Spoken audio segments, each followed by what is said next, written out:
Everyone, nice to meet you in video. आज का अपना ब्लॉग होने वाला है जोजू। आज अपने जो अंकल हैं प्रिंसिपल जोजू कॉलेज के, उनकी रिटायरमेंट सेरेमनी है। हम थोड़ा लेट हो चुके हैं बारिश के कारण, क्योंकि अभी सर्दियां चल रही हैं और सर्दियों में शायद दूसरी बारिश होगी अब तक की। आज वेदर थोड़ा ख़राब था तो उसके कारण पूरा ही सिस्टम चेंज हो चुका है। इसके कारण हम लोग थोड़ा लेट है। टाइमिंग 10:30 की थी पर अभी तकरीबन 11 बज चुके हैं भाई। कोई ना, चलते हैं वहाँ पे।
फाइनली हम पहुंच चुके हैं भाई।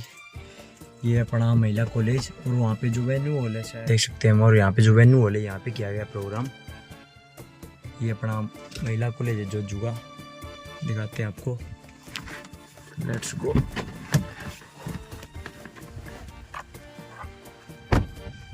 यहाँ पे जो वेन्यू हॉल है देखिए, यहाँ पे किया गया प्रोग्राम, देख सकते हैं। ये महिला कॉलेज जोजू, महिला college, government women college Joju.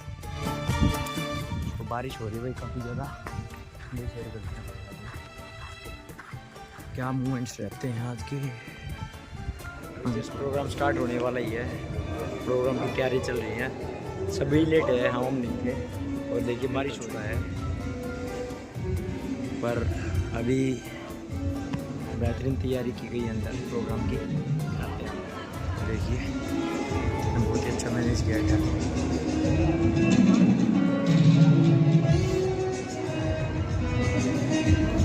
ये कंडक्टर सागवान जी, आज इनकी रिटायरमेंट सेरेमनी।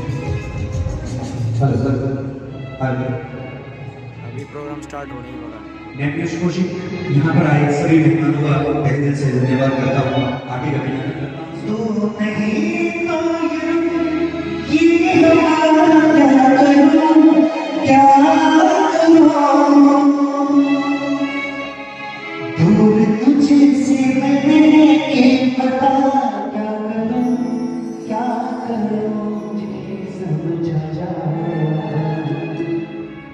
शुरुआत करते हैं बच्चे के साथ।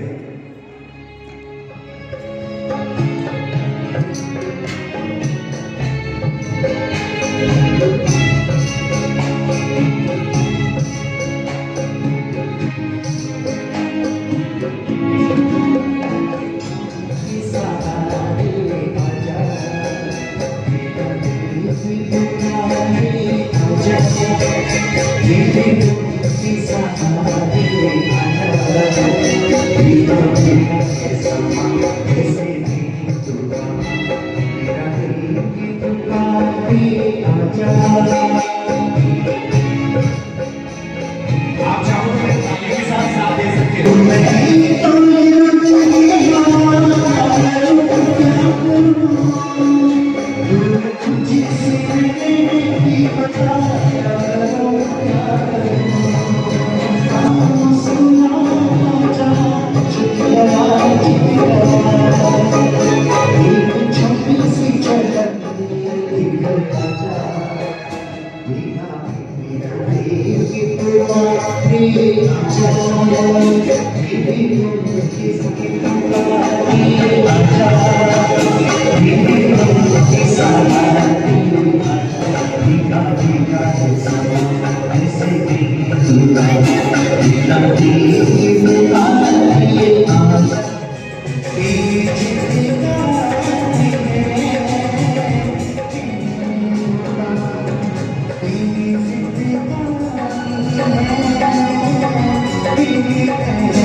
किसी राजकीय सेवा में कार्यरत व्यक्ति की जीवन यात्रा अनूठी क्यों?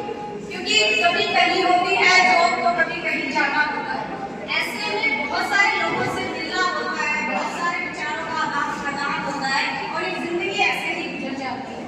लेकिन जो व्यक्ति निष्ठावान हो, मिलनसार हो, उसके लिए ये जिंदगी बड़ी ही खुशहाल बन जाती है। तो मैं सर के केस में कहना चाहूंगी कि सर बहुत ही अद्भुत व्यक्तित्व के हैं और बहुत ही मिलनसार जो है इनका नेचर है। कहा भी गया है जिंदगी तेरी भी अजब परिभाषा है, जिंदगी तेरी भी अजब परिभाषा है, सवर गई तो जन्नत नहीं तो तमाशा। तो अगर आपका नेचर बहुत ही मिलनसार है और आप अपने कार्यकाल में कहीं भी जा रहे हैं तो आप अपने दोस्त कहीं भी बना लेते हैं, आपका परिवार कहीं भी बन जाता है, आपको जो है उसकी कमी महसूस नहीं होती। अच्छी मानसिकता के लोग अपने साथ साथ दूसरों की जिंदगी भी संवार देते हैं। और माननीय प्रिंसिपल सर के केस में भी मैं कहना ही चाहूंगी कि इनका जो मन है सदैव नेमतों से भरा रहा है।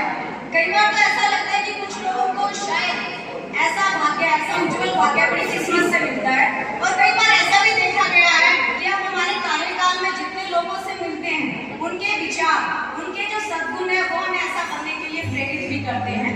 तो सर यहाँ आए, उनके सानिध्य में हमने जो काम किया हमने भी सर से यही सीखा है और हमारे कार्यकाल में उसे अपनाने का हम पूरा प्रयत्न करते हैं। आधार कार्ड वो वाला है जिसमें 18 साल के छोरे का भी ऐसा फोटो छपता है जैसे मानो नीचे कैप्शन लिखनी बाकी रह रही हो, इस लाश को पहचानिए। तो भाई जितनी देर यहाँ बैठो आप फेसबुक वाले मुस्कुराते हुए चेहरे के साथ बैठो, मुझे भी अच्छा लगेगा। रोने के लिए दुनिया पड़ी हुई है।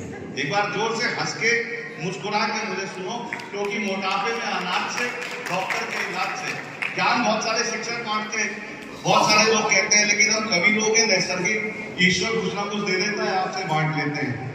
मुझे तो याद आती है आदरणीय श्री राधेश्याम प्रगल जी की पंक्तियां। राधेश्याम प्रगल हमारे देश के बड़े कवि पद्मश्री अशोक चक्रधर जी के पिताजी।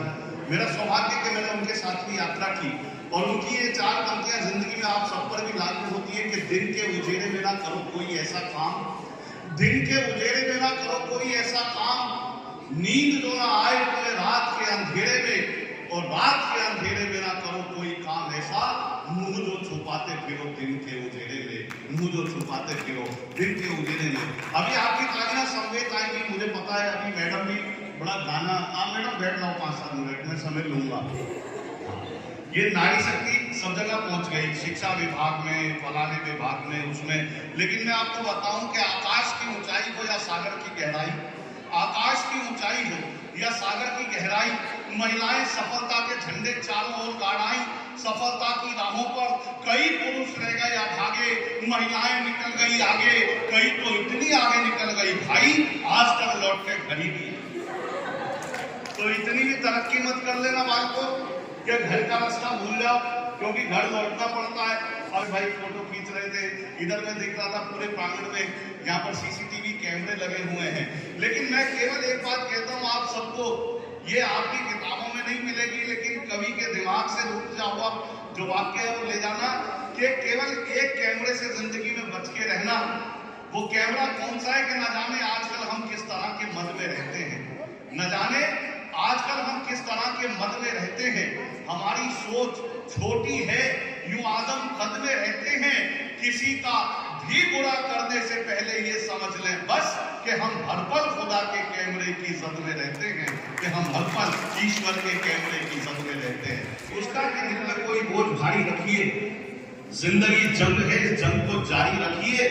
कितने दिन जिंदा रहे इसको ना देखिए साहेब, किस तरह जिंदा रहे इसकी शुमारी रखिए। तो ये महत्व नहीं है कि कितने दिन जिंदा रहते हैं, जितने दिन रहते हैं, कितनी जिंदादिली से जिंदा रहते हैं, ये बहुत आवश्यक है। बहरहाल मैं 2-4 पंक्तियां और पढ़ के विराम देता हूँ, और 2-4 पंक्तियां यही है कि अपने भीतर कभी झांकना, अपने आप से संवाद करना, बात करना, और सोचना कि अगर मैं झूठ बोलूं, अगर मैं झूठ बोलूं तो मेरा किरदार मरता है, अगर मैं झूठ बोलूं तो मेरा किरदार मरता है, जो बोलूं सच तो फिर भूखा मेरा परिवार मरता है, और आना जिंदा है अगर तुझ में तो फिर तू ये बता मुझको, भला वो कौन है तुझ में के जो हर बार मरता है, भला वो कौन है। बहरहाल जिंदादिली के साथ जिंदगी को जीना सीखिए, और मैं पुनः बधाई देता हूँ बड़े भाई सालमान साहब को और आप सबको जो इस पारिवारिक उत्सव में शामिल हुए। एक बार अपने लिए जोरदार तालियां बजाएं उनके सम्मान में। सर ने एक बात बहुत अच्छी कही, सारी ही अच्छी कही सर, लेकिन जिंदा दिली से जीना, खुशी से जीना एक बहुत बड़ी बात है। काम तो हम सब करते हैं, टेंशन तो सबको होती है, लेकिन उन्हें कैसे अलग रख के हमें अपनी जिंदगी को खुशनुमा बनाना है, ये सब हमारे ही हाथ में है। नेक्स्ट मैं बुलाना चाहूंगी एक और कवि हमारे मध्य उपस्थित हैं, respected commando Samod Singh, please sir. धन्यवाद। मैं आप सभी को प्रणाम करता हूं, और सबसे पहले तो मैं सालमान जी को बहुत बहुत बधाई देता हूं कि अपने जीवन की जो महत्वपूर्ण पारी थी आज उससे रिटायरमेंट ले रहे हैं क्रमबंदी से, और भगवान उनकी जो आगे की यात्रा है उसको सफल करें। जैसा कि मैंने बताया था, मैं कुछ पंक्तियां सरहदों से सैनिकों की तरफ से आपके सामने रखना चाहता हूँ। 4 पंक्तियां सुनिए कि प्यार की हर नाव में पतवार होनी चाहिए। लोग कहते हैं कि हमें मिलजुल कर रहना चाहिए, प्यार से रहना चाहिए, लेकिन प्यार की हर हाथ में पतवार होनी चाहिए, और नौका हर सफर में पार होनी चाहिए, लेकिन सरहदों के पार चाहे मौत हो या जिंदगी, जीत हिंदुस्तान की हर बार होनी चाहिए, जीत हिंदुस्तान की हर बार होनी चाहिए। और हमारे हर परिवार में आजकल ये माहौल है कि बच्चे, छोटा सा बच्चा चाहे 1 साल का है, अब तो 2-2 महीने के बच्चे भी मोबाइल का प्रयोग करते हैं। तब मैंने कहा जिस तरह से हमारे बच्चे अपने संस्कार भूलते जा रहे हैं कि पुस्तकों में पक्षियों के पर नहीं मिलते, गर्व से जो उठ सके वो सर नहीं मिलते, आजकल मोबाइलों में व्यस्त है बचपन, रेत में बालकों के घर नहीं मिलते, रेत में बालकों के घर नहीं मिलते। बहनें बैठी हैं, माएँ बैठी हैं, मातृशक्ति है, मैं इनको नमन करता हूँ। इनके सम्मान में 4 पंक्तियां और करता हूँ, आपका आशीर्वाद चाहिए। आप मैडम सुनिएगा 4 पंक्तियां। मैंने कहा था कि 2 घरों की हैं निवासी जिम्मेदारी बेटियां, फिर भी हमको लग रही कि बोझ भारी बेटियां। अरे मुल्क की, देश की, राष्ट्र की चारों तरफ से पैरवी हो जाएगी, साथ होकर 2 हमारी 2 तुम्हारी बेटियां, साथ होकर 2 हमारी 2 तुम्हारी बेटियां, और एक दिन उभरेंगी बनकर जंग के मैदान में रानी लक्ष्मीबाई की बरसी कटारी बेटियां, रानी लक्ष्मीबाई की बरसी कटारी बेटियां। और आसमां भी है चलोरा, इस कदर हैरान है, चंद्रमा को छू रही हैं बारी बारी बेटियां, चंद्रमा को छू रही हैं बारी बारी बेटियां। और चलिए, अभी दीपक जी कह रहे थे कि आप लगातार वीर रस की कविताएं पढ़ते हैं, कभी कोई श्रृंगार भी पढ़ा करो। तो मैंने उनको कहा कि दीपक जी, जिन गलियों में सैर सपाटा होता है उनमें भी एक दिन सन्नाटा होता है, जिन गलियों में सैर सपाटा होता है उनमें भी एक दिन सन्नाटा होता है। और प्यार मोहब्बत सबको रास नहीं आते, कुछ लोगों को बेहद घाटा होता है, कुछ लोगों को बेहद घाटा होता है। और तुमने भी, हाँ तुमने भी एक बात सुनी तो होगी ना, कंगाली में गीला आटा होता है, कंगाली में गीला आटा होता है। और कभी कभी वो काम बड़े कर जाता है, दिखने में जो सबसे नाटा होता है, दिखने में जो सबसे नाटा होता है। और आप सभी को मैं 4 पंक्तियां समर्पित करता हूं कि किस तरफ रुख मोड़ ले, बहती नदी का क्या पता, आज है कल हो न हो, इस जिंदगी का क्या पता। किस तरफ रुख मोड़ ले, बहती नदी का क्या पता, आज है कल हो न हो, इस जिंदगी का क्या पता। और ठोकरें खाकर मियां चलने की आदत डालिए, आग से कब रूठ जाए रोशनी का क्या पता, आग से कब रूठ जाए रोशनी का क्या पता, और बेवफा हो जाए कब और बावफा हो जाए कब। आदमी तो आदमी है, आदमी का क्या पता, आदमी तो आदमी है, आदमी का क्या पता। तो आखिरी 4 पंक्तियां कहकर मैं अपनी वाणी को विराम देता हूँ। हमारे जितने भी नौजवान साथी हैं, बेटियां हैं, मैं आप सभी के लिए 4 पंक्तियां कहकर अपनी वाणी को विराम दूंगा। मैंने कहा कि 2 दिलों की कहानी रहे न रहे, 2 दिलों की कहानी रहे न रहे, आशिकी में रवानी रहे न रहे, अरे देश के नाम का 2 से आधी, क्या पता कल जवानी रहे न रहे। बहुत बहुत धन्यवाद, जय हिंद। Thank you sir. अब मैं बुलाना चाहूंगी हमारे मध्य जो उपस्थित है XMLA respected principal Arjun, please sir. Doctor Anup Sanwan के रिटायरमेंट के समय आज मैं मध्य हाजिर हुआ हूँ, ये मेरा सौभाग्य है। मैं केवल इतना बताना चाहता हूँ कि इनके पिताजी जब मैंने फौज के अंदर एंट्री की और अपना करियर को आगे बढ़ाने के लिए मैं फौज में गया, तब वो मेरे गुरुजी थे। आज वो हमारे बीच में नहीं है, लेकिन उन्होंने मिलिट्री ट्रेनिंग स्टार्टिंग मेरी उनसे शुरू हुई थी और कल उन्होंने कहा गया, तब तक आज तक मेरे इनके बचपन से लेकर आज तक वो रिश्ते हैं कि गुरुजी के बेटे के साथ। तो साथियों मैं इतना ही कहूँगा, ये बहुत ही अच्छे इंसान है, इनकी जितनी सराहना की जाए उतनी कम है। मैंने इनको बचपन से लेकर अभी तक देखा है, ये जहाँ जहाँ भी रहे हैं इन्होंने सराहनीय काम किया। नेक्स्ट मैं बुलाना चाहूंगी श्री हरिकेश जी को। हरिकेश सर, सभी तालियों से इनका स्वागत कीजिए।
सबसे पहले तो मेरी हार्दिक शुभकामनाएं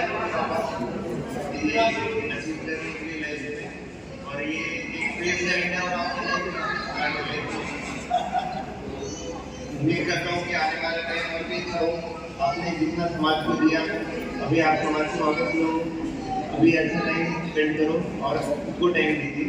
आपने अगर समाज जितनी सेवा की है तो हम बाकी का टाइम डिजर्व करते हैं, अपनी थोड़ा एंजॉय करें और बहुत ही खुशी का लगता है आज ही दिन है। आप सभी को शुक्रिया आने के लिए और इस को काफी थैंक यू।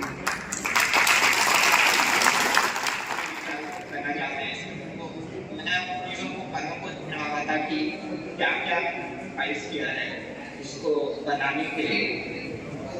अगर हम करेंगे अपने और अपने परिवार प्राथमिक और कभी भी एक दूसरे को ये महसूस नहीं होने देते कि कारण बड़ा है या कारण नहीं बड़ा है, दोनों को साथ में और कभी को ना जताए, आई थिंक बहुत बड़ा प्रेरणा।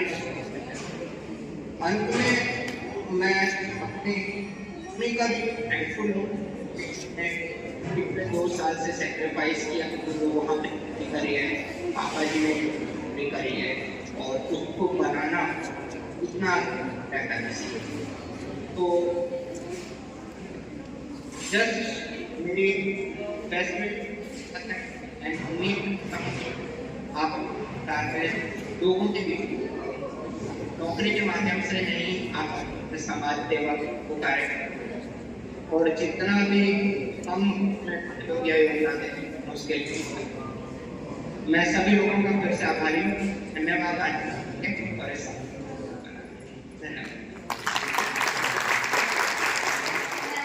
सर के जो बेटे हैं सिद्धार्थ और भवार, दोनों की एक बात से बिल्कुल सहमत है।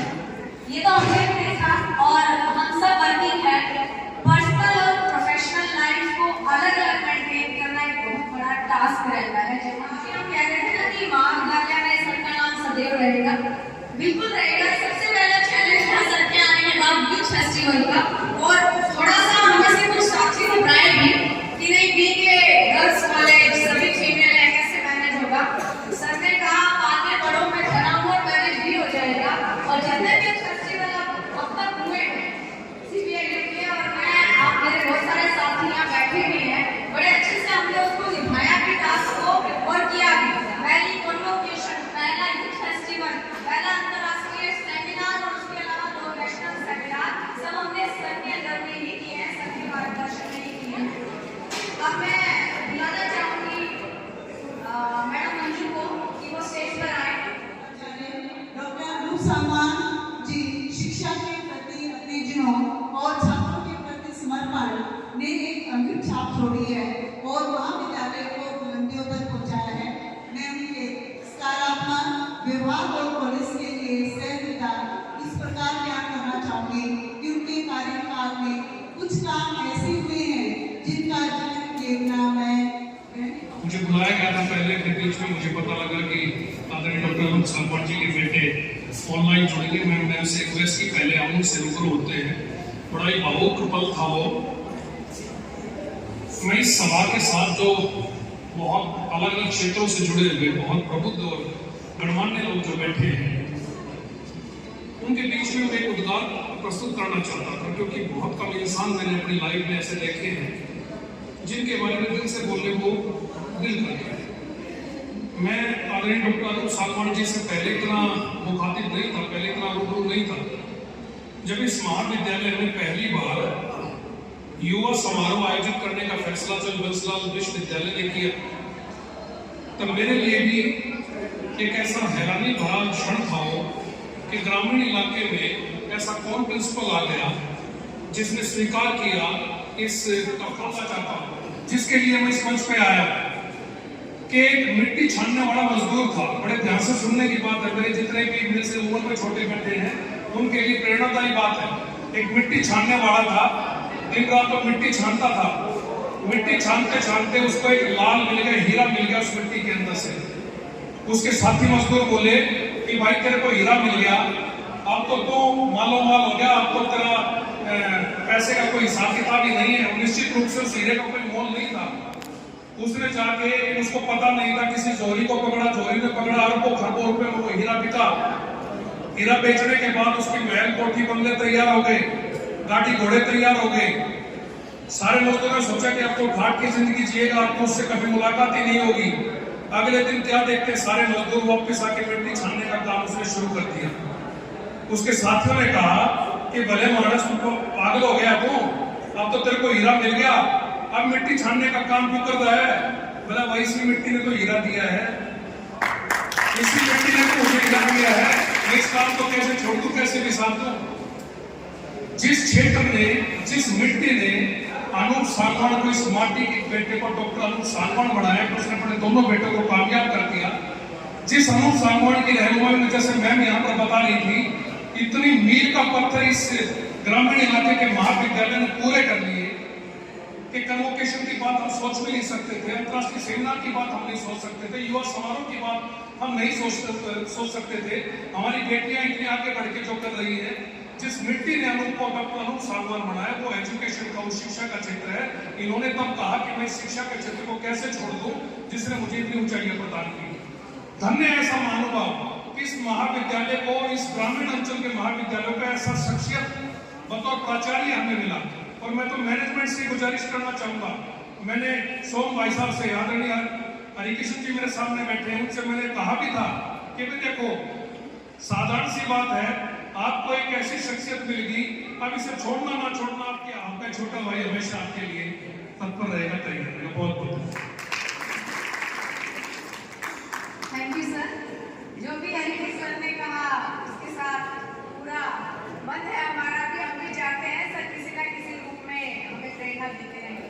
तो मैं मंच पर बुलाना चाहूंगी respected principal doctor Anoop Singh Sangwan ji, please sir.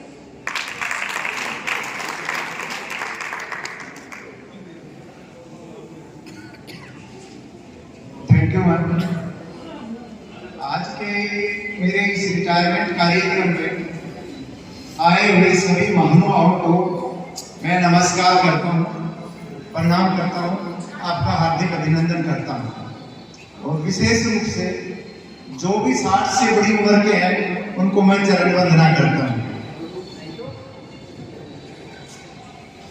इस कार्यक्रम के लिए समय निकाल करके जो महानुभाव आए हैं यहाँ पे, सांगवान खाप 40 के प्रधान चौधरी सोमवीर सांगवान, एमएलए चरखी दादरी, नरसिंह 2 की सांगवान खाप 40 के सेक्रेटरी, सूरज बांजी सांगवान खाप 13 के प्रधान, कर्नल महेश जी का विशेष रूप से मैं शुक्रिया करना चाहूंगा कि पिछले 1.5 साल से मेरे लिए बहुत ज्यादा मोटिवेट करते हैं और इतना मौसम खराब होने के बावजूद भी ये गुड़गांव से जो है वो चलकर आए हैं, तो इनको मैं चरण वंदना करता हूँ।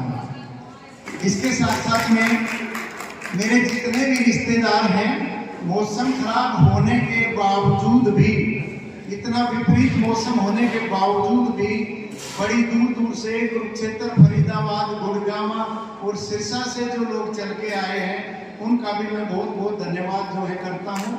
इसके अलावा मैं विशेष तौर से मेरे साथी मित्र Palwal, Faridabad government college, Faridabad women college, गांव कॉलेज से बहुकर शर्मा जी, महेंद्र गुप्ता जी और विशेष लोग जो आए हैं, इनका भी इस इलाके में जो है इस महाविद्यालय परिवार में मैं स्वागत करता हूं। और यहाँ पे मैं एक नाम और लेना चाहूँगा, इस महाविद्यालय के पूर्व जो है प्रिंसिपल केपी सांगवान जी, ये इस महाविद्यालय में सेवाएं दे के जा चुके हैं और ये जितना भी मैंने सीखा है वो इस सबसे सीखा है। ये मेरे गुरु भी रहे हैं, मेरे कुलीग भी रहे हैं और मेरे जो है मुसेर भी हैं और यहाँ पूर्वज भी इस महाविद्यालय में। इसके अतिरिक्त जितने भी जो भी प्रिंसिपल हैं, प्रोफेसर हैं, सभी का नाम शायद मेरी जुबान पे ना आए, लेकिन उनके एहसान मेरे दिल और दिमाग के अंदर है कि उनका यहाँ पे टाइम निकाल कर आना एक मेरे लिए सौभाग्य की बात है और मैं पूरी उम्र उनका एहसानमंद रहूंगा कि जो मेरा यहाँ पे हौसला बढ़ाने के लिए आए। इसके साथ साथ विभिन्न गांव से आए हुए, मेरे अपने चंदेरी गांव से आए हुए, उसके साथ रुद्रोल से मावी के जो है अपने महिपाल आर्य जी हैं और भी कलाली, बलाली, गोकुल, टोटी, बहुत सारे गांव हैं। इनके क्षेत्र कहूँगा या मेरे शुभ चिंतक जितने भी हैं, मैं आपको हार्दिक अभिनंदन करता हूँ, आपका स्वागत करता हूँ, आपका मैं बहुत ज़्यादा एहसानमंद हूँ। इसके अतिरिक्त ज़्यादा लंबा समय नहीं लूँगा, हमारा लंच का समय भी हो गया और कुछ साथी और भी बोलना चाहेंगे और ठंड का टाइम है, बहुत लोगों को बहुत दूर भी जाना है, तो मैं ज़्यादा समय नहीं लेता हुआ इसको आप बड़ाई ना समझें। ऐसी कुछ बातें हैं जिनके ऊपर मैं फख्र कर सकता हूँ और विशेष तौर से जो इस गांव के आसपास के जो लोग हैं, मैनेजमेंट के जो लोग हैं, मैनेजमेंट के जितने भी लोग हैं या मेंबर्स हैं, उनको मैं बताना चाहूँगा कि मैंने यहाँ पे 4 अक्टूबर 2022 को महाविद्यालय के अंदर जो है वो एज ए प्रिंसिपल जो है वो ज्वाइन किया। और जैसे बच्चे ने बताया था कि हालांकि सरकार ने मेरे को 58 पे रिटायर कर दिया था, लेकिन मेरे को जग नहीं पड़ी। और फरीदाबाद से जो है इतने लंबे समय तक मैं 16 महीने तक शायद मैंने 20-22 हज़ार किलोमीटर गाड़ी में चला ली होगी और महीने में मेरे 4 चक्कर कम से कम लगते थे। लेकिन जब मैं आगे यहाँ पे काम करता था तब मेरे को सारी थकावट मेरी सारी दूर हो जाती थी, मेरे को हिम्मत बनती थी। मैं चर्चा करना चाहूंगा सबसे पहले जो 1-1.5 महीने के बाद ही आने के बाद जो मैंने यहाँ पे काम किया, जिसको पंगा बोल सकते हैं, कॉलेज वाले डरते हैं बहुत ज्यादा। और अब डॉक्टर हरिकेश जी ने मेरे को बताया और बताया क्या इन्होंने कंधे से कंधे मिला करके ये जो फेस्टिवल है वो करवाया। और इस फेस्टिवल का क्या बेनिफिट हुआ कि इस इलाके के अंदर एक कॉलेज की पहचान बन गई। आप मेरी बात को अन्यथा न लें। मेरे एक मित्र मिले, क्या कर रहे हो? मैंने जोजू कॉलेज में ज्वाइन करके, बोले जोजू भी कॉलेज है क्या कोई? मैंने कहा कॉलेज है और पता लग जाएगा 1 साल बाद जोजू भी कॉलेज है। यूथ फेस्टिवल करवाया, इसका बेनिफिट ये हुआ कि हमारे कॉलेज को 92 लाख की 4 तो बसें मिल गई। वो दानी सजन यहाँ पे है नहीं, लेकिन उनको लाने वाले और उनके साथ वाले लोग यहाँ पे हैं, तो उनके लिए आप कार्य बनाए। इसके साथ साथ यूथ फेस्टिवल के अंदर जो है 11 लाख रुपए जेपी दलाल ने दिए, जिससे हमारे बच्चों की किताबें और हमारे कंप्यूटर जो है हमने खरीदे। और कुछ लोगों ने जैसे हमारे वाइस प्रेसिडेंट है राजसी सांगवानी के बेटे ने, मनदीप डालावास ने, इस तरह से कर करके कम से कम 4 लाख रुपए जो है महाविद्यालय को और जो है मिले। इसके बाद मैंने इंटरनेशनल सेमिनार करवाया और जो कि बहुत बड़ी उपलब्धि मैं मानता हूँ। इंटरनेशनल सेमिनार का मतलब होता है बात से कम 2 इनवाइटी होने चाहिए इंडिया के अलावा। हमारे यहाँ पे 5 इनवाइटी थे और 400 प्लस लोगों ने पार्टिसिपेशन किया था। और ये इसके बाद फिर 2 हमारे नेशनल सेमिनार हुए। और एक विशेष बात, कॉन्वोकेशन को डिग्री डिस्ट्रीब्यूशन होता है, रूटीन के अंदर डिग्री कॉलेज में आ जाती हैं, कहीं पे रख देते हैं, बच्चा उसको लेके चला जाता है। उन बच्चों को सम्मान देने के लिए हमने पहली बार 18 साल के इतिहास में कॉन्वोकेशन फंक्शन किया, जिसमें 250 बच्चों की डिग्रियां हमने बांटी और बहुत एक अच्छे तरीके के साथ जो है ये हुआ। ये जो 4 काम हैं इनको मैं यूनिक समझता हूँ। इसके अलावा हमारा blood donation camp, sports meet, eye check, बसें आ गई तो शेड भी बनवाना था और शेड ऐसी जगह पे बनाया है जो शेड का भी काम देगा। और कभी हमारी कोई एथलेटिक मीट होती है तो एक ये यहाँ पे जो है इसको हम लोग कह सकते हैं कि स्टेडियम का भी जो है ये काम देगा। और कॉलेज का ब्यूटिफिकेशन आप देख सकते हैं आजू बाजू झांके। इसी तरीके से पूरे कॉलेज के अंदर जो मिस्त्री थे लड़के, उन लोगों को मैंने अपने कैंपस में, क्योंकि मेरा भी मन लग जाता था, यहाँ पे रौनक रहती थी। कई लोग कहते थे प्रिंसिपल के पास तो लेबर रह रही है, मैंने कहा मैं भी लेबर हूँ, सकील हूँ, बस इतना ही फर्क है। तो पूरे कॉलेज की ओवरऑलिंग आप देख रहे हैं, जितना भी इसका डेंट पेंट रंग रोगन ब्यूटिफिकेशन। कॉलेज के अंदर 130 कोटेशन लगी हुई है, फुर्सत हो तो आप पढ़ सकते हैं। 130 की 30 डिफरेंट है। मैंने खुद खड़े होकर अपने सेलेक्ट करके ये कोटेशन और ये सारी की सारी चीजें जो है मैंने बनवाई हुई है। फिर इसके बाद माँ सरस्वती की माँ मूर्ति की जो है मैंने स्थापना की और ये सरस्वती माँ के आदेश थे। मैंने अपनी पॉकेट से जो है सरस्वती माँ की मूर्ति की स्थापना की, ताकि कॉलेज के अंदर जो वो घुसे तो उसके दिमाग में कोई भी किसी भी प्रकार की राजनीति को दबेश और कोई ऐसी बात है, माँ के दर्शन करते ही साथ वो सारी चीज दूर हो जाएं और माँ सरस्वती उनको सद्बुद्धि दे। इसके साथ साथ में ज्यादा समय नहीं लूंगा। हमारे सांगवान काम के प्रधान जो हैं सोमवीर सिंह जी, ये भी काफी सोशल एक्टिव बंदे हैं और मैंने इनसे रिक्वेस्ट की ये आए और इनका इसके लिए बहुत बहुत धन्यवाद। मैं ये कहना चाहूंगा और बताना चाहूंगा कि 16 महीने के अंदर मैंने इस कॉलेज में 16 काम करवाए। इसके अलावा इस कॉलेज से मैंने टीए के तौर के ऊपर 16 अन्य भी नहीं लिए हैं।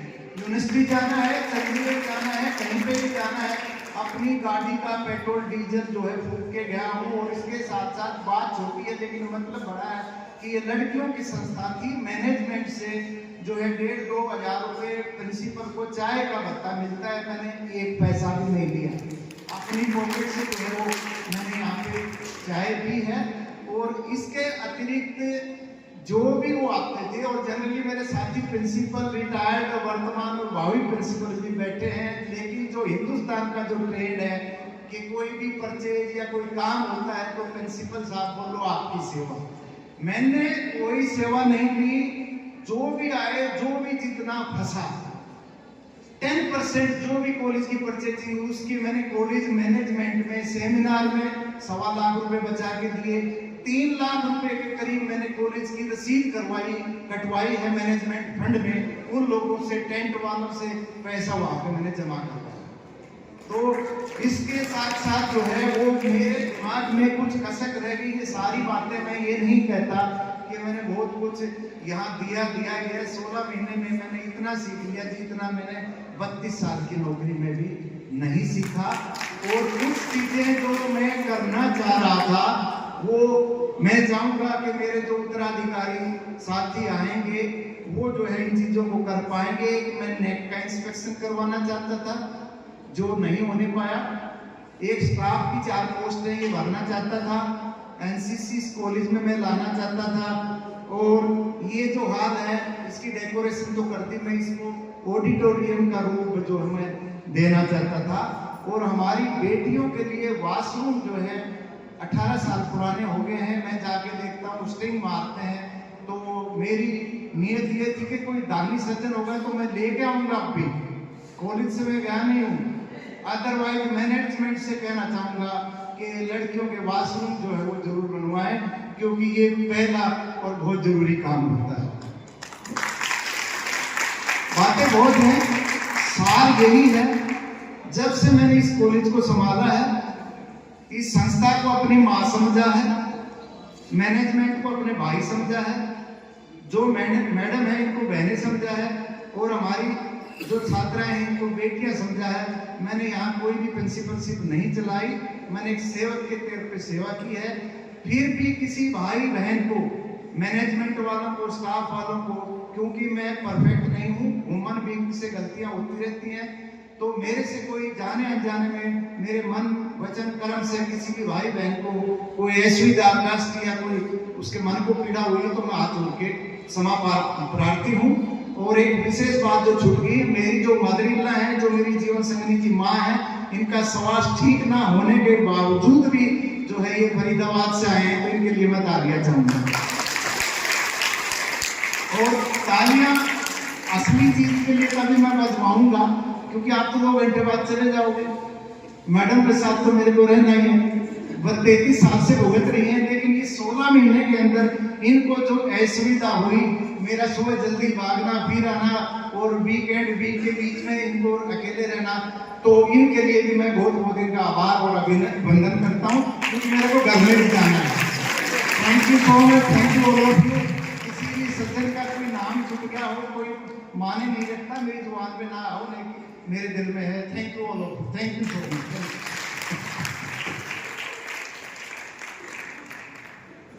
Thank you sir.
सर को रिटायरमेंट सेरेमनी की थैंक यू डियर कोच। महाराज को आपका फेवरेट है। आप आए बहुत अच्छा लगा। बहुत आपके साथ ये कार्यक्रम बहुत अच्छा रहा भाई। सभी गणमान्य व्यक्ति और दूर दूर से लोग आए हुए थे हरियाणा के इनके प्रोजेक्ट में, और जो बेटे थे उन्होंने भी अपने पोस्ट पे बहुत अच्छा रहा भाई। अभी लंच भी किया। अभी देखो बाहर तो बारिश हो रही है बहुत ज़्यादा। अभी मोटा मोटी प्रोग्राम और हो चुका है, चलने का टाइम हो चुका है। अभी जाके सर्टिफाइड फाड़ का टाइम हो गया है। और ये देखिए हम कॉलेज को देख सकते हैं भाई। सर ने जैसे कि बताया कि ब्यूटिफिकेशन, जो कॉलेज का ब्यूटिफिकेशन है हम देख पा रहे हैं, बहुत अच्छी व्यवस्था कर रखी है भाई। वॉल आर्ट्स हैं या फिर डेकोरेशन है, गार्डनिंग है, जो शेड्स हैं बसेज के लिए, जो भी व्यवस्था है बहुत बढ़िया है। और ये बारिश के कारण वेदर थोड़ा प्रोग्राम हो चुका, पर वैसे किसी को प्रॉब्लम नहीं है। ये आने में थोड़ा लेट सेट हो गए होंगे, पर ऐसे ही फ्यूचर्स में अच्छे से प्रोग्राम्स में आपको कनेक्ट कराते रहेंगे। हमारे साथ कनेक्टेड रहे, लाइक शेयर सब्सक्राइब करें और जुड़ रहे हमारे साथ। जय हिंद, जय भारत।